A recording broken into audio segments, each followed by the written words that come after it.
And welcome from wherever you hail from. If you feel like chatting us in the text, if you are familiar with Zoom, there's an icon at the bottom that says chat. You're welcome to say hello, tell us where in the world you're from, and let us know if you are in a relationship at the moment or single. We like to know if our group is primarily one or the other. And so let's go ahead and get started as we have more people filtering in. They'll catch up. Yeah, so I'm Bryan Franklin. I'm Jennifer Russell. And we're just dyed-in-the-wool entrepreneurs and teachers and modelers of life. And we've been doing transformational work with companies and leaders and partners and lovers for several decades now. In that time, we've been fortunate enough to help 9 companies go from a startup to over $1 billion in revenue as advisors to Silicon Valley execs. And we've also provided over 30,000 coaching sessions and many transformational programs. And we just love the possibility of humans and of humans when they come together. And we worked with Kane and Alessia for many years in their business and, taught transformational programs. And we were actually teaching a sales course many years ago at this point. And, just during the course, we were up on the stage, whatever, we're kind of navigating, okay, let's do this section next, or what do we do? Or should we go this way or that way? And at the end of the course, you go around the room, there's, about 60 executives. It's a high level course in the room. And you go around the room and say, like, okay, what were some of the biggest takeaways from the course? And you're going down the line and people would say, well, you really taught me how to, sell much bigger accounts, or I now understand how to get into the C-suite, or, we kind of get feedback like that. But then a couple of people said, look, I learned how to sell, which was great. That's what I was expecting, but, you blew my mind with that material. However, my biggest takeaway is actually watching you guys in a love relationship. And I think I've learned more about love just watching you guys together than I ever expected to learn about business. And that's what gave us the idea. Maybe we ought to teach this stuff. Maybe we ought to let people who are yearning and struggling to have the kind of fantastic love relationships that they dream of, and teach them how to do that. Yeah, I just want to add to just giving you guys an introduction to us if you haven't seen us before. We've taught and trained people all over the world on leadership, business, and love. And, we do this work because we feel like we want to really upgrade our relational IQ, right? Our relational quotient, if you will. And we love being on the cutting edge of your evolutionary journey and our own. And so we like to evolve the way you love, the way you lead, the way you serve, lead, and inspire those around you. And so that's what we're here to do. We're here to bring together a synthesis of neuro-linguistic programming, attachment theory, the human potential movement, family constellation and family systems work, organizational systems work, sacred theater, bioenergetics, and many other modalities that we bring together along with a synthesis of our own work that we've developed over the years. And we had many years of clients begging us to teach them love. And then, many years ago started to do that because more and more we realize that whatever our endeavors, we want to be coming more from love than from fear. Whatever our endeavors, whether we're relating to our business colleagues, whether we're relating to our romantic partners, whether we're relating to our friends and our community and our family, there's a deep need for us to rewrite that relational DNA, if you will.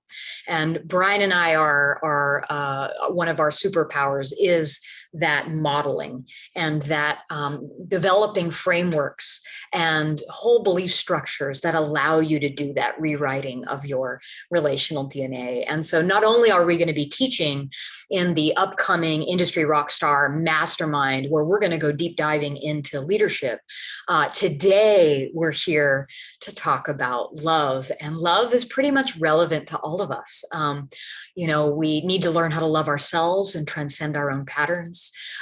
We're here to help us all learn how to be great at loving one another in a romantic context. And we're here to upgrade how we collaborate with one another. Anytime you're working with more than one person, can we improve our technology, both our structural technology, but our inner psychological technology, such that the people that we're working with are left better off as a result and are more love-based versus fear-based in how they're doing all of their decision making. So that's a little bit of the premise. And ultimately, I want us to heal the divide wherever we find it, whether it's between the masculine and feminine in all of us, we all have one, whether it's between our lovers, or whether it's healing the divide when it's us between someone that we don't agree with on a value set.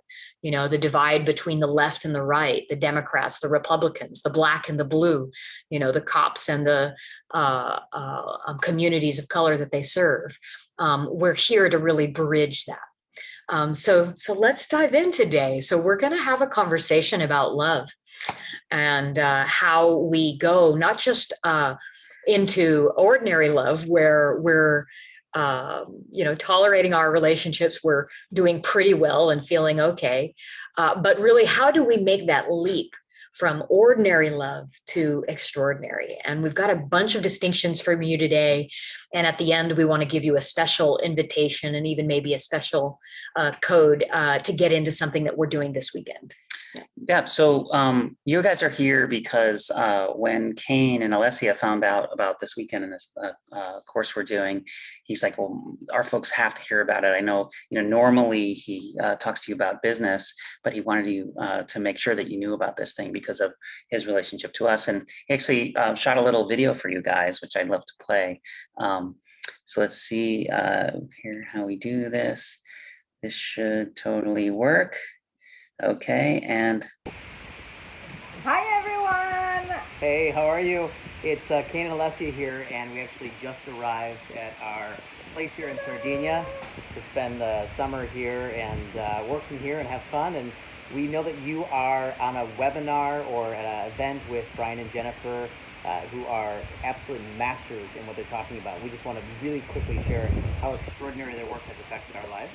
Yes, we have been working with them. Well, Kane has been working with Bryan for a long time, but we've been working together with Bryan and Jennifer, not just on business, which we normally talk about. I started evolving my love of business with Bryan. Right. Well, that's a different story. So normally we talk about business, but actually with Bryan and Jennifer specifically, we worked on a relationship as well, and that was just such a profound and extraordinary experience for us that completely reshaped the way we actually saw our relationship and allowed us to grow to a completely different level. Yeah, I mean, the distinctions and the frameworks, Bryan and Jennifer are just geniuses anyways. Yeah. But having the distinctions and frameworks for us totally transformed our respect, our depth, our love, better sex, the whole thing. But also, since we run businesses together and we do everything together, it just transformed everything. Parenting together, our business, it touches every aspect of our lives and just made it supercharged.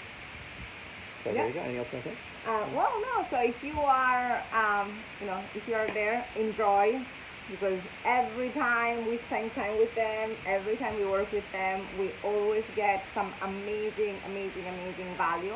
And so if you are there, make sure you soak in every single word that they say, because it's all very, very powerful. Yeah, and if you get a chance to work with them, if they're offering any kind of program or anything, just jump in. I swear, Bryan and Jennifer have got to be some of the most extraordinary coaches, facilitators, transformationalists on the planet, and we have gone through a lot of trainings and workshops and coaches and facilitators. These two are hands down the best you can ever get your hands on, especially around this topic. So just go for it, whatever it is. Okay, enjoy. Bye. Thank you guys. I hadn't watched it yet. That was sweet. We'll have to send them a thank you. Yep, absolutely. They're so sweet. Yeah, so we want to talk about ordinary to extraordinary love. And it's, it's kind of an edgy topic in a way, because when we looked at all of the material out there on how to make your marriage work or be in a good relationship, so much of it is Communicate. Yeah, exactly. How to communicate, how to resolve your fights, these things like this. So much of it's about just making it kind of tolerable. Like, it's almost like like a surgeon's attitude about love, where you find what's wrong, you remove what's wrong, you stitch it up, and then once you're like in recovery, then you're good. But we wanted to be just utterly inspired by our love. We wanted our love and our marriage, our relationship, which is, let's face it, is the source of most of how we feel about ourselves and our happiness in our life. We wanted that to be as rich and exciting and, as full of possibility as our business lives or our careers or anything else. Yeah, when they've done studies on what creates happiness and fulfillment in people's lives, in every study done, and I know Harvard did one, and various other psychologists and sociologists have done studies on what creates happiness and fulfillment. In every one of those, in the top three, and often in the number one seat, is having a romantic partnership, having a relationship.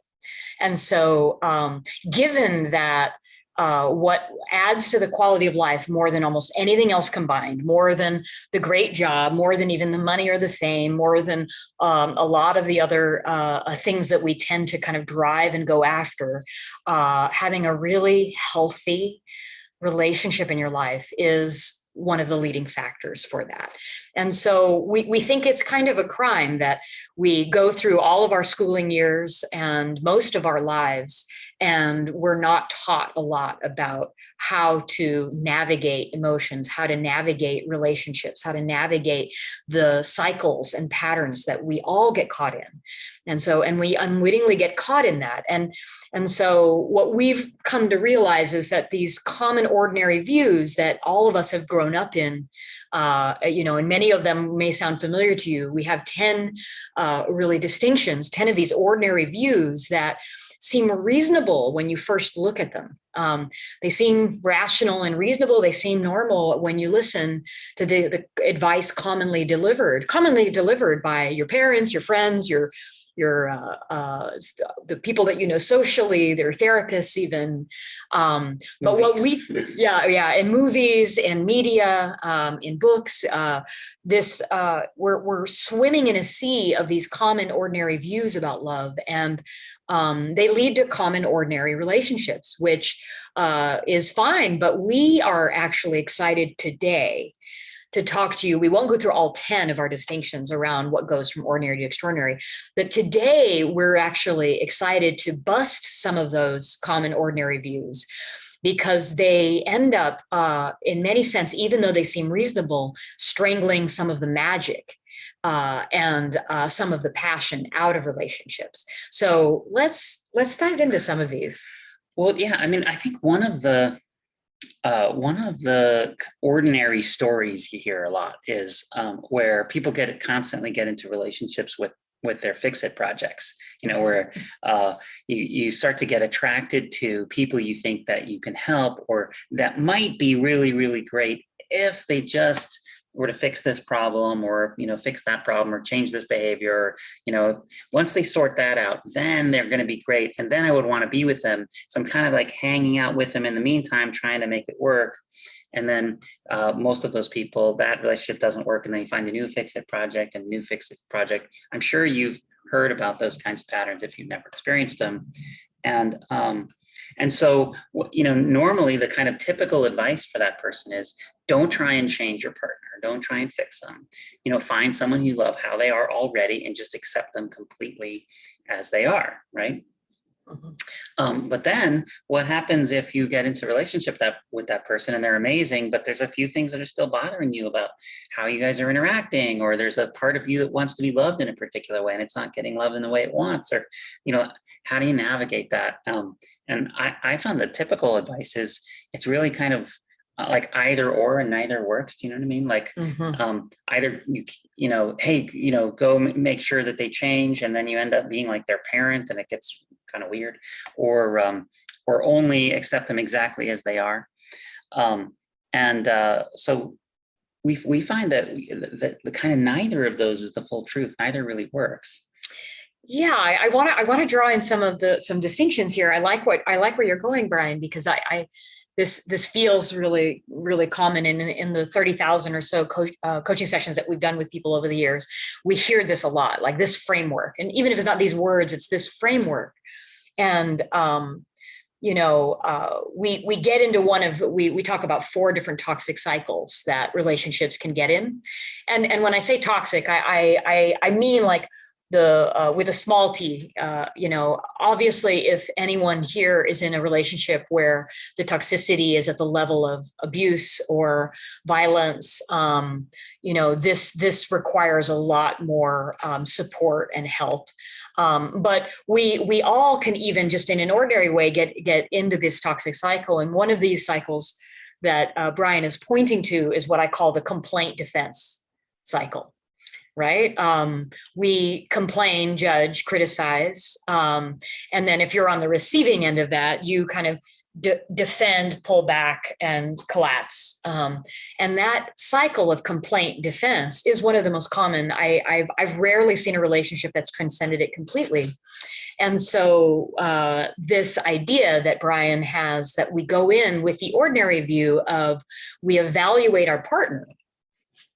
And this seems good because, we want to choose a partner that we feel compatible with, that meets any kind of standards we have, that will treat us well. So evaluating our partner for whether they meet that criteria, it feels on first glance like a really good framework to have for a relationship, to make sure that you don't date or partner with someone that isn't good for you, isn't healthy for you, isn't toxic for you. But we actually want to turn that distinction on its head.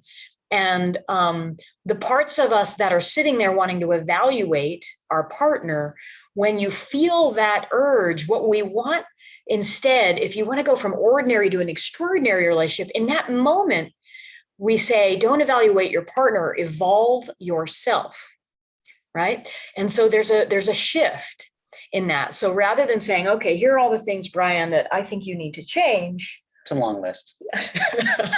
And I'm not saying there aren't things that I would love, Bryan would love to be different. But in that moment, I ask myself instead of getting into that complaint and then his defense cycle, I ask myself, well, how can I evolve into the kind of woman, and that in the way that I relate, he relates to me in that way that transcends that problem or that pattern to begin with.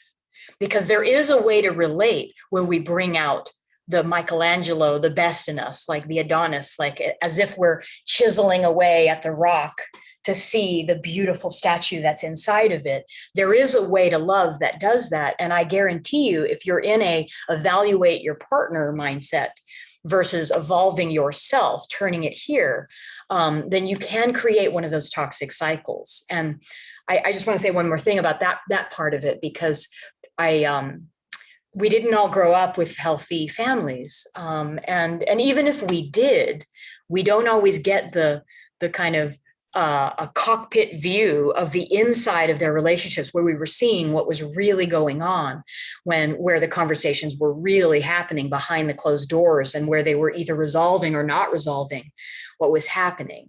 And so we're here wanting to present to you sort of the healthy mother and healthy father love, right? And in that, in an evolving love relationship, instead of the unhealthy mother love and unhealthy father love, we do the healthy versions of those. So let me say what that is real quick. So mother love is essentially, you are perfect just as you are. I love you as you are. It is like completely unconditional and all embracing, all loving, warm, kind. Yeah, this is mother love in its kind of archetypal nature. And you might have had a father that gave you mother love, or a mother that gave you mother love, or friends and family. So I don't mean this gendered, I mean more archetypally. And then you have father love, and the healthy version of father love is I am here for you and I believe in you, right? I believe in what you can become. I believe in your capability. I believe in the possibility of the future vision of who you're going to be. And I know that you can get there, right? And I am here for you for the whole step of the way. So mother love, you are perfect, present perfection. Father love, future vision, the evolutionary impulse. I believe in you. And so those are the healthy versions of those. But in this toxic cycle of complaint and defense, what we end up bringing into our relationships is the unhealthy versions of those. So the unhealthy father love becomes the complaint, judgment, criticism, right? Why aren't you already this way? And how come you aren't living into this vision I have for you? And why aren't you taking out the garbage? And why aren't you listening to me? And why aren't you doing what you say you do? And why aren't you doing all of that? That's father love. If you take the father love, which is a belief in your future, I believe that you can be anything, and then you add a bunch of fear, then it can come out like, well, if I'm comparing what I believe you to be to what you are now, then in comparison, what you are now is kind of, you're not measuring up. You're kind of a screw up, and so that those messages of you are a screw up, you're nothing, actually come from a fear-based comparison. Between what you are now and what the true innocent father, the pure father believes you can be. Yeah. I love what you've just added. So in that fear, the impulse is the same. The impulse of every complaint, just even scan your own complaints or the complaints you might have heard from either recent partners, family, and friends, depending on if you're single or in a relationship right now. And every complaint germinates, its seed is because they believe that it could be better, it could be different. And it's a vision that they're holding. And that vision, and there's a gap between that vision that they're holding of how it could be, the possibility itself, that future, and what it is now. They're in that gap. And if you're in that gap in love, you encourage, you inspire, you get present, you guide, right? If you're in that gap in fear of loss of love, fear that you won't get your needs met, fear that your expectations aren't going to be met, fear that maybe you won't be seen and heard, all of that fear creates the shadow. And then we begin to evaluate, compare our partner to that vision. And that is where we get into the shadow and that kind of toxic pattern of complaint, defense. Mm-hmm. Yeah. And so holding that on the father side, but let's talk about the mother love side. So there's a couple kinds of love, right? And so on the other side of love is you are perfect as you are. And in Eastern traditions, even, this is the appreciation of the present moment, of the present state as it is, with no need to hide, fade, or fix it in any way. It is utterly unconditional in its love of you. And in its shadow, when there's fear instead of love in the system, it goes into that defensive pattern. It goes into, the energy goes in and down, and you go into kind of a stagnant, stuck place, right? Oh, honey, you're so perfect as you are. You don't need to try. You don't need to get that job. You don't need to go after your purpose. You just live with me, right? Oh, honey, just stay here. They don't get you. Oh, they have a feedback for you. They don't know who you are. You're just fine. You don't need to do a thing, right? And that mother love that would be like a caricature of that complacent collapsed form where you kind of defend against anything that comes towards you that might actually be a future vision, a shift or a change in who you are. And so any relationship that is out of balance, that's either too far into complacency and the collapse of the mother love side, where you're defensive and not wanting to move or change or evolve, you strangle the energy out of the relationship, right? So the common advice is don't try to change your partner, right? And if you follow that advice all the way, then neither of you are growing, neither of you are changing. You're both kind of complacent and stagnant as you are, and your identities stay sort of glued to where they are, right? And on the other side, if you're on the shadow of father love and going too far in that direction, you're continually, and you're out of balance, you're continually criticizing harshly and complaining. And in that criticism and complaint, you're creating hostility, aggression, dominance, control, and these cycles that have your partner feel less and less like they can be who they are, less and less like they're accepted, and therefore less resource to actually grow into the person that you want to be. So this cycle is one of the ones that we want to sort of talk today about, and how do you get out of that cycle is a good piece. So who can relate to that? Just put in the chat, like if you have felt like either received, that shadow mother love where it's like, yeah, but don't complain. Why are you always complaining? Let's just have it be the way it is. Let's not look at the trash that's under the rug.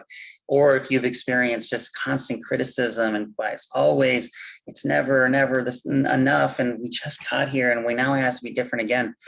Right. So those, when you, which one, let us know which one tends to be the one that you receive. And then I'd love to know, which one do you tend to, if you're in your shadow, which of those do you tend to give? Do you tend to be more the complainer, or do you tend to be more the defender? Right? Are you the complainer or the defender in your relationship? So let's just hear, and then go ahead, Bryan. I want to, as we get a sense of like which side of this do you relate to? We've all done it. I mean, Bryan and I do it too. We're not ahead of that pattern completely. We just have figured out a few good ways to get out of it. So let's say we have a couple of complainers. Let's say you're the complainer in the relationship, you're complaining about your partner, and you kind of complain. And then you go to your guy friends, your girlfriends, and you're complaining to them about your partner too, because, there's a lot to complain about and you're fed up with it. And you're like, and you say to them, I've told them 1,000 times to do this one simple thing, and they're not doing it. And the friends are like, oh my God, maybe you should try and find a different person, and just like, or maybe you guys break up and you're like, oh my God, we that one issue kept coming up again. Finally, we just couldn't handle it anymore. We broke up. And you go to your girlfriends, your guy friends, and they say, well, next time you're in a relationship, make a list, make sure that they don't have that quality that you were complaining about. Make sure that they're not lazy, or make sure that they're not too afraid, or make sure that they don't lie, or whatever. Make sure that they don't do that behavior you were complaining about. And then this is exactly the ordinary advice that Jennifer was referring to, that you, that in ordinary terms, you evaluate your partner. You're like, okay, either the one I'm looking for or the one I already have. Okay, well, you don't complain. Okay, good. You don't lie. That's good. Oh, you do have this bad one. Okay. And then you kind of get at the list and you're like, well, they got 7 good ones and 3 bad ones, and 7 is more than 3. So I think maybe we'll tolerate it and make it work. Mm-hmm. That's kind of the ordinary approach to that. And hopefully, if you keep complaining in the right way, keep complaining effectively enough, eventually your partner will change. And then usually, however, that doesn't happen. Usually the complaints just lead to defense, because the natural response to any complaint is a defense. And if you start complaining, you can almost guarantee that any person will start defending. In fact, if I start complaining about you, you will probably start defending why it's okay that you were doing what you're doing, or there's an excuse or whatever. So what Jennifer said earlier is, instead of evaluate your partner, then evolve yourself. Well, if I'm complaining about my partner, whatever, let's say not doing their share, or not engaging life enough, not going to get a good job, whatever it is. If I'm complaining that my partner isn't doing enough of their share, how is evolving myself going to make them do their share? Like, wait a minute. So am I going to have, so Bryan and Jennifer, are you saying I'm going to have to tolerate that the rest of my life, and that it's okay that they're not doing their share? Is that what you're saying? Yeah, exactly. That's what we get when we say this. Yeah. And the fear of that is what has people like, could not do that. But there was actually a clue in what Jennifer was saying earlier, which was, if I can shift my complaining to instead seeing a real possibility for what's possible for my partner, and then engaging them like, hey, so I believe that you could become a kind of person who, does this and this and this. Is that exciting to you? Do you want to become that kind of person? Do you want to use our love relationship as support for being that, because use me and enroll me. I love you. I love you as you are. I have the mother love. I love you as you are. And also I see this possibility. In fact, it's because you're so great. It's because you're so awesome the way you are that I can even imagine it being better. If you weren't as great as you are, then I wouldn't be able to see this possibility. So so now what I'm doing is I'm evolving the way that I interact with when I see something that's possible that isn't happening yet. Instead of transferring that into a complaint that something's wrong, I'm now treating that more like a vision that something's possible. Yeah, I want to add to that. We're sort of taught that our complaints are sort of, we should be sort of ashamed of complaining, like we shouldn't have these complaints. And I want to tell you that your complaints are gold. They're the gems. And here's what I mean by that. You're like, that might sound confusing given what we've just said. So here's what I mean. There's like many layers to truth when you're communicating with your partner. And that kind of top layer, which I sometimes call the garbage layer, is like the complaint. Like, you don't ever do your share. I always do way more around the house than you do. And why don't you ever do your share? And when you said you would do that thing, you didn't do that thing, right? Okay, so that's the complaint layer. And there's some truth in that, perhaps. Like if we had a video camera and counted how many times you did something and how many times your partner does something, we could maybe even objectively say, well, she did it 12 times and he did it 1 time. So we could find some truth in that layer. But that's not where the gold is, but it is the pointer. And in your relationships, if you sort every one of your complaints and you go right underneath. So let's take that complaint and let's go underneath it. So let's say I have that complaint in this relationship. And underneath that complaint, usually there's a value that is worth standing for, that feels precious to you. And that value is like the relationship would be better if that value is more available, more expressed, more embodied by you and your partner, by both of you probably. And so that value is trying to communicate, is trying to get itself heard. It's trying to become the one that's speaking, but it's getting caught up in all the fear and patterning on its way out of your mouth, which is how it comes out as complaints. And so if we go underneath those complaints, we don't throw them away, because every complaint is the source of a value. And that value, if you interview that value, is holding a vision, just like Bryan said, a vision for the relationship and for your partner specifically, that if we could communicate not from the complaint, not from the comparison, the evaluation, the criticism, but communicate from the value and have that value speak a vision that not only you would like it if your partner was, but even more importantly, that vision is the vision of a man that he already wants to become. So it might sound more like this. I'm excited. I can't wait to hear this. I know you're wanting to be an inspiring man and a really loving and caring husband. And I notice that there's an opportunity here that would have you feeling even deeper integrity with your word. That when you speak something into the space, that you are going to do it, that you would create an atmosphere where people really trusted you, where people relaxed around you, where people knew that they could rely on you. And I know that that's the man that you want to be. And I know that that's the man that you are. And I'd love to have us work together, to play together, to explore together how to have you create more and more trust all around you so that everyone trusts you fully. Does that sound like something you are excited to work on? It does. And I notice like what I want to say in return is something like, well, I do want that. And I have wanted that.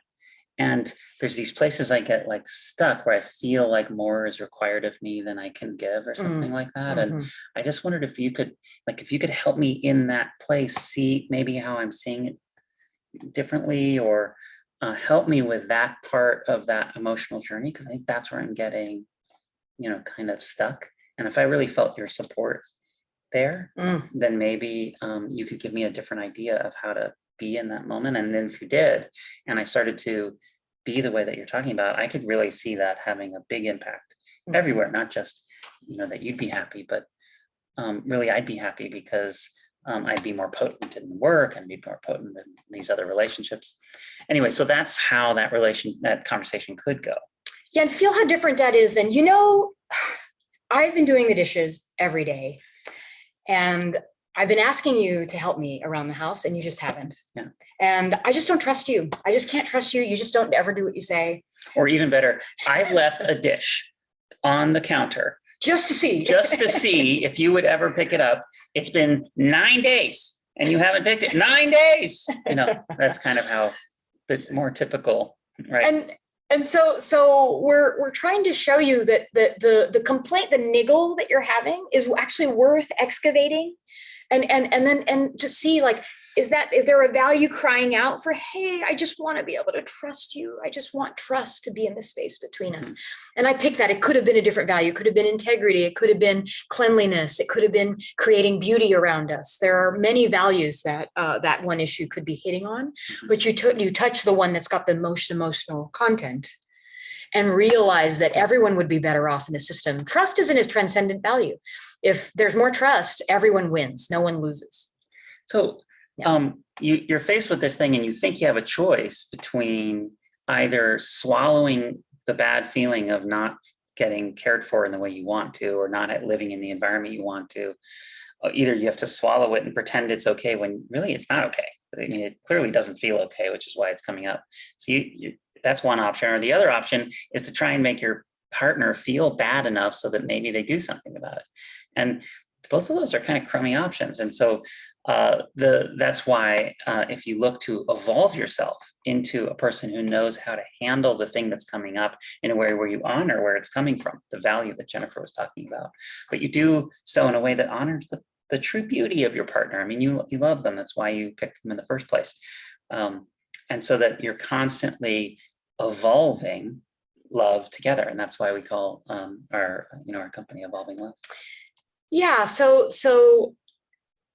one of the things that we love to do with couples is really teach them how to have one of three conversations that we think are critical if you want an extraordinary love relationship, really an extraordinary relationship of any kind, because you can do this with people that are partners or friends or family.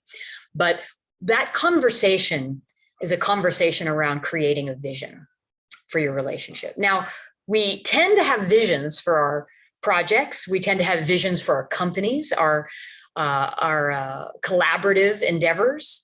But what's fascinating to us, as we've watched so many couples through the years, is we don't tend to create a powerful relationship vision within our partnership. And so we think that that is one of the three critical conversations, core conversations that every relationship needs to be good at creating. And it's a pretty unique and sophisticated conversation and we have a process that we lead people through in order to do this in a way where you don't fall into a lot of the mistakes people make in creating visions. And it's foundationally about this, another distinction around from ordinary to extraordinary. So remember, we started the call with, in an common ordinary relationship, we evaluate our partner. And what we want in an extraordinary relationship for you to instead evolve yourself, right? In an ordinary relationship, we commit to each other, right? There are two poles. There's me and there's him.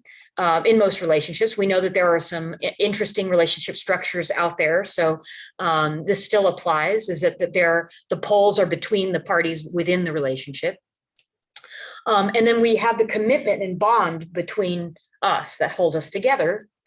And that's kind of ordinary. That seems normal.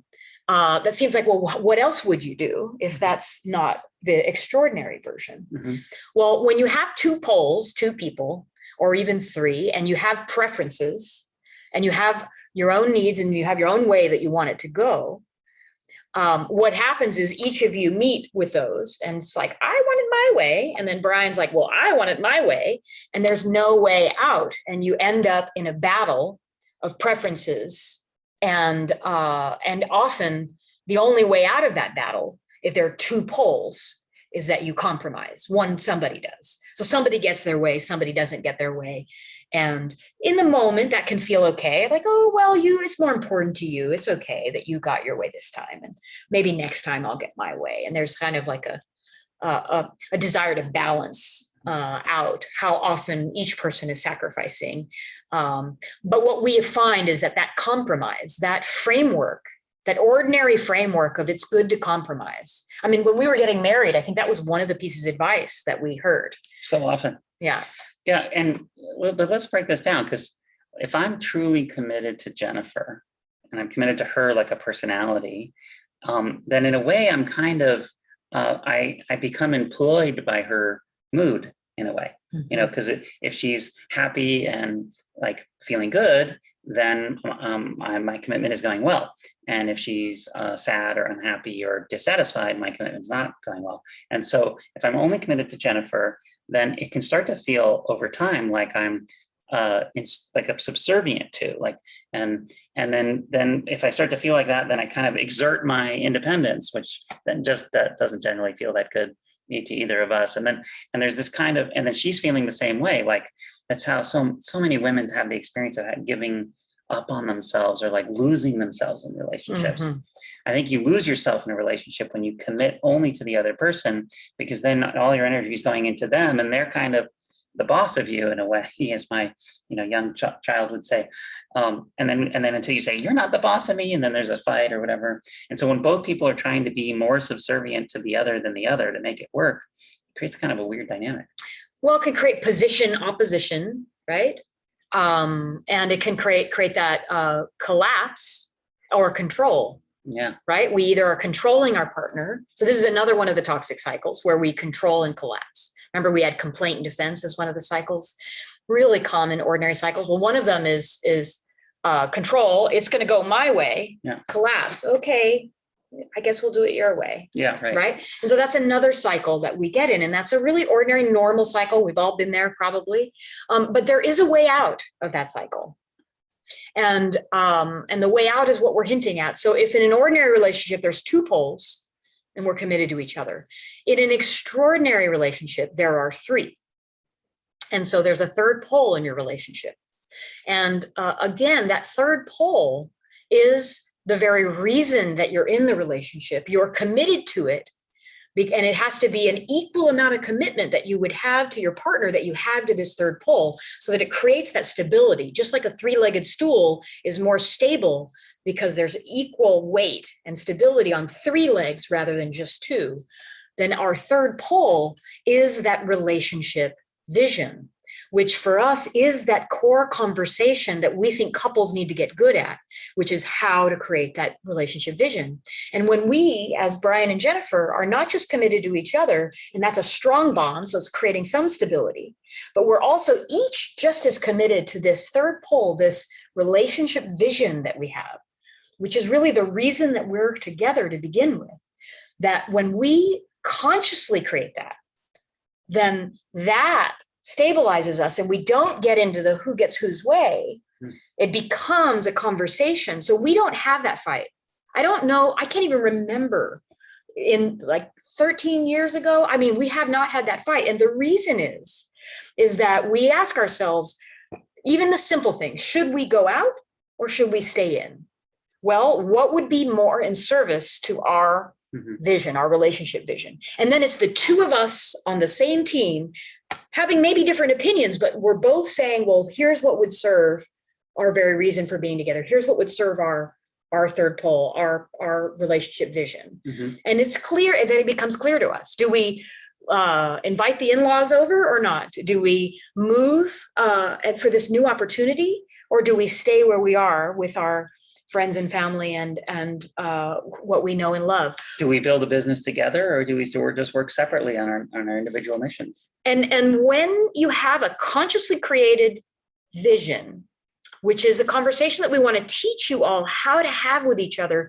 It sets the very direction of your relationship. And normally we don't set the direction. We just kind of hop into a relationship. Right. And then our automatic patterns and these toxic cycles and various personality patterns that are unconscious are running the show. And then we wonder why it doesn't go well. Yeah.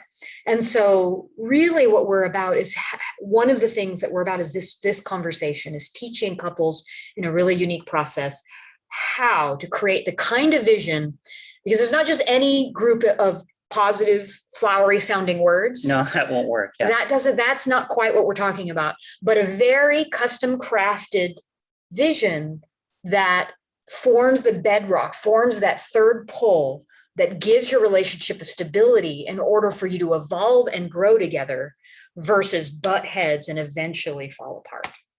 So before I was saying, hey, if we're kind of committed to each other, we're kind of in this race to the bottom of being subservient to each other's mood, right? Or controlling or oppressing each other's expression, right? But if we have a destination, I mean, if you ask any 9-year-old the definition of a team, they'll say 2 or more people working towards a common goal. That's like the basic definition of a team.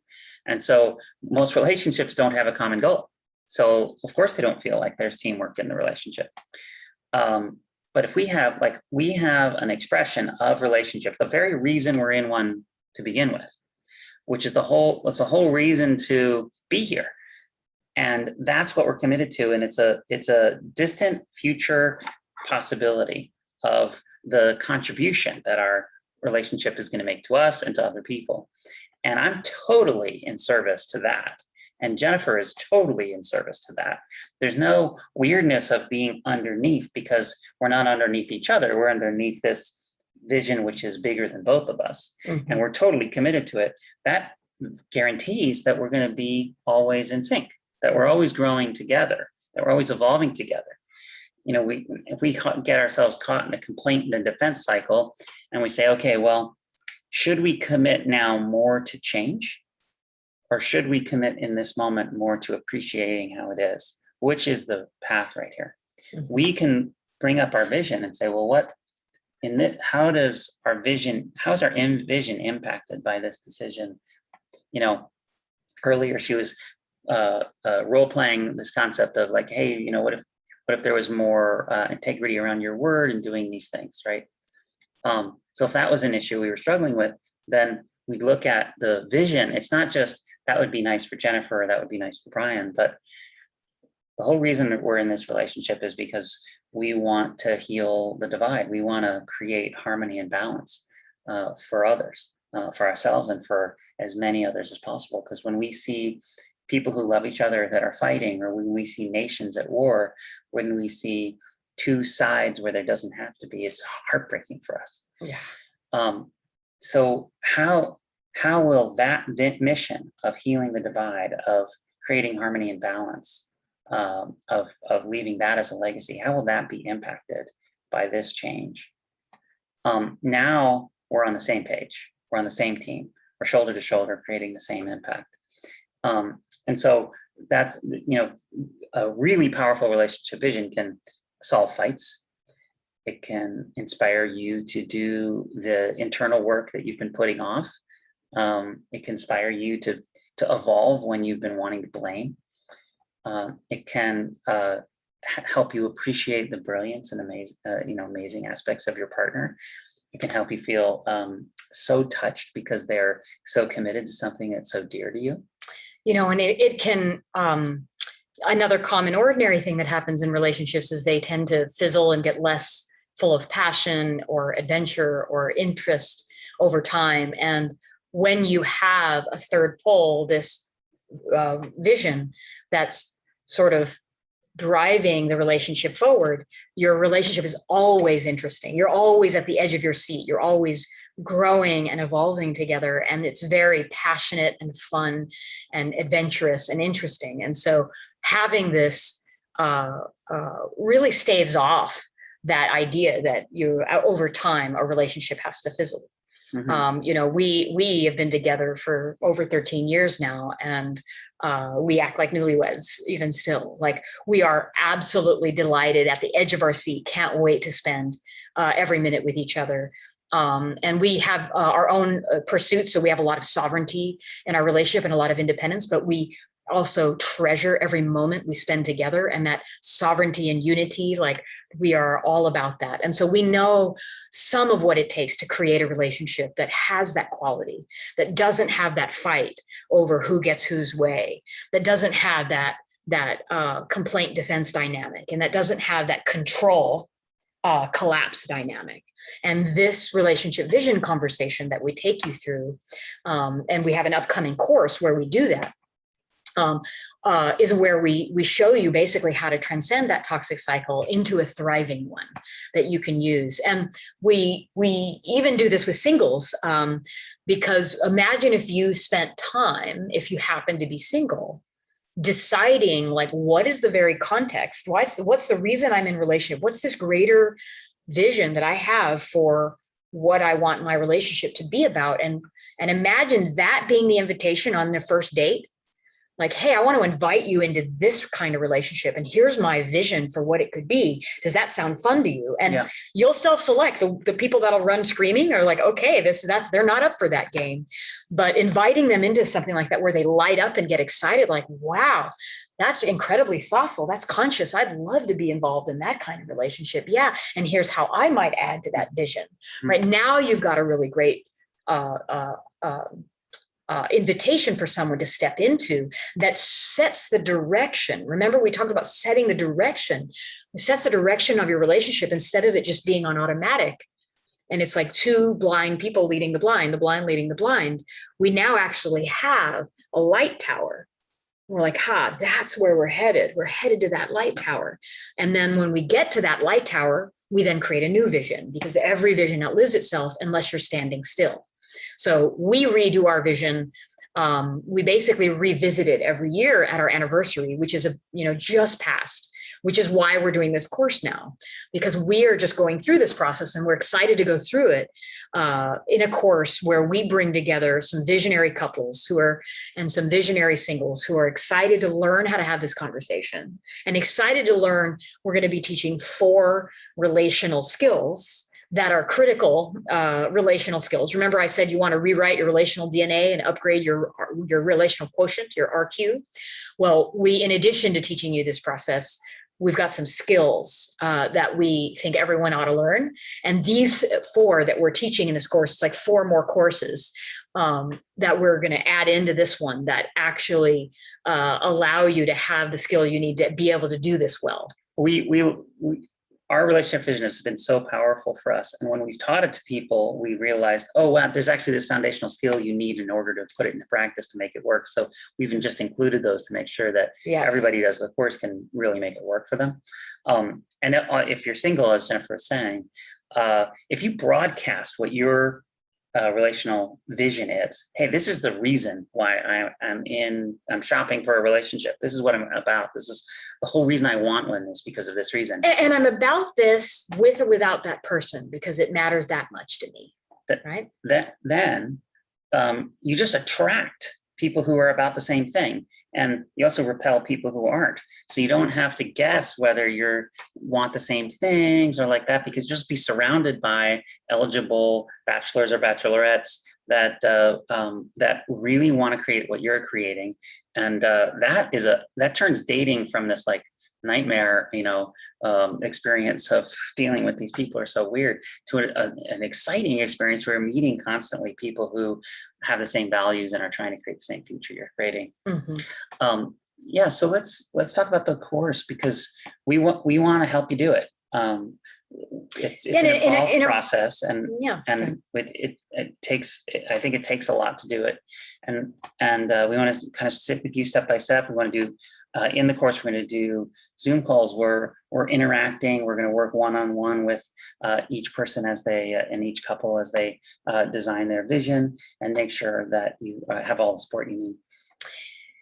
Yeah. So imagine a kind of romantic weekend if you're in a couple, in a partnership, where you spend Saturday and Sunday with us. It's July 10th and 11th, so it's in 2 days. And we do 2 sessions a day where we deep dive and we set some intentions. We put you in a love pod. We're keeping each group size like an intimate group size. So you'll be in an intimate group of probably 20, 30 people, something like that. And in that group, you'll be in a love pod with other visionary couples that are going to be able to kind of connect with you and mirror to you. And if you're singles, we'll partner you with a few others of the singles. And we're going to take you step by step into having one of the 3 core conversations that every relationship needs to know how to have if you want to be amazing, if you want to be extraordinary, is creating this relationship vision.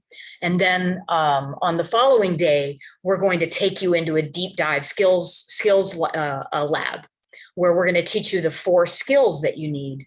And we're going to have practice exercises that you're going to do with your partner and things that you're going to do outside of the course that you can do with your partner that end up being like really great date conversations, really juicy interactions. So we're going to take you through those 4 bonus skills and all of the exercises to really integrate it. And then following that, we're doing 3 integration calls on the 3 Tuesdays that follow. So it'll be this weekend. We're going to dive into it. We're going to help you create your relationship visions. And then 3 live coaching and integration calls where we'll probably provide a little bit more of our frameworks, a little bit more of the content, but we'll also work one-on-one so that you leave there having designed and developed your vision, having gotten feedback from other couples and singles that are also on that same path with you. And you've gotten our support in actually moving past and moving through any of the resistance that might come up through any of the skills development that we're going to have you go through. And so that's basically what we've got going on that we want to personally invite you to. That Kane and Alessia, when they found out we were doing this, they said, look, our industry rock stars, they need to know how to do relationship well. And that these skills are generalizable in how they love, how they lead, how they collaborate. Please, please, please offer it to you guys. And so we're giving it to you guys. And, well, they're going to be there. And I think they're going to be there. Yeah, yeah. Yes. And they're going to do it. And so you'll be in an environment with them to be able to do this. So this course is this weekend. And for those of you that sign up very quickly, we've even got a very short-lived coupon that's called Lovebirds. If you type in the word Lovebirds, we'll give you $100 off the course. And we wanted to make this super easy, super accessible. We rarely do this. So we normally do our one-on-one work, and we, before COVID, had live retreats and workshops. So this is the first time that we've offered this online to all of you so that you can do it from the comfort of your own home, but you'll also get access to us. You'll get access to really having our live coaching and integration throughout the process. Plus you'll have lifetime access to all of the recordings, the transcripts, the videos. We've got a fairly detailed workbook that goes along with it. So we just want to invite you into that. So we're giving you guys the link to sign up. I might have done a typo, I can't tell, but I just double checked the link, and that link does work, the second link. So want to make sure that's working. Let me know if you have any issues. Okay, perfect. I must have done a typo the first time. I don't know, can't tell. Oh, I have an extra I. Yeah. Okay. Did we get it? Did we yeah, no, we got the right link for you. Yes, and Lovebirds, for those of you that sign up before midnight tonight, you'll get the 100 off. And we'd love to have you in there. We'd love to help you evolve the way you love and get great at loving one another. So if you're excited about being great at loving each other and about being part of a community of visionary couples and going through work like this together, please join us. We have a Facebook group as well that you can join, and we do some of these Facebook Lives, like master classes in that Facebook group, and we'll be sparking some really juicy dialogues in that group. So you're welcome to find us. It's our Evolving Love Facebook group as well, to keep this conversation alive, because what's most important to us is that we are healing the divide. You know, we cannot live in a world without war until we heal the war between the sexes and the war between those energies that happen, that we replicate that war inside ourselves. We then replicate it with our partners. We replicate it in our political systems and our economic systems, and we replicate it all the way up. And so we're here to help us bridge that together. So we'd love to have you. And if there are any any questions about any of the content that we did today, we're excited and happy to answer some of those.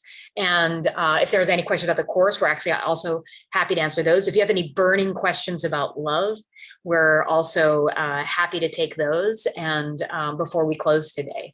But either way, we want you to have our personal invitation to a really juicy deep dive into setting the direction for your relationships.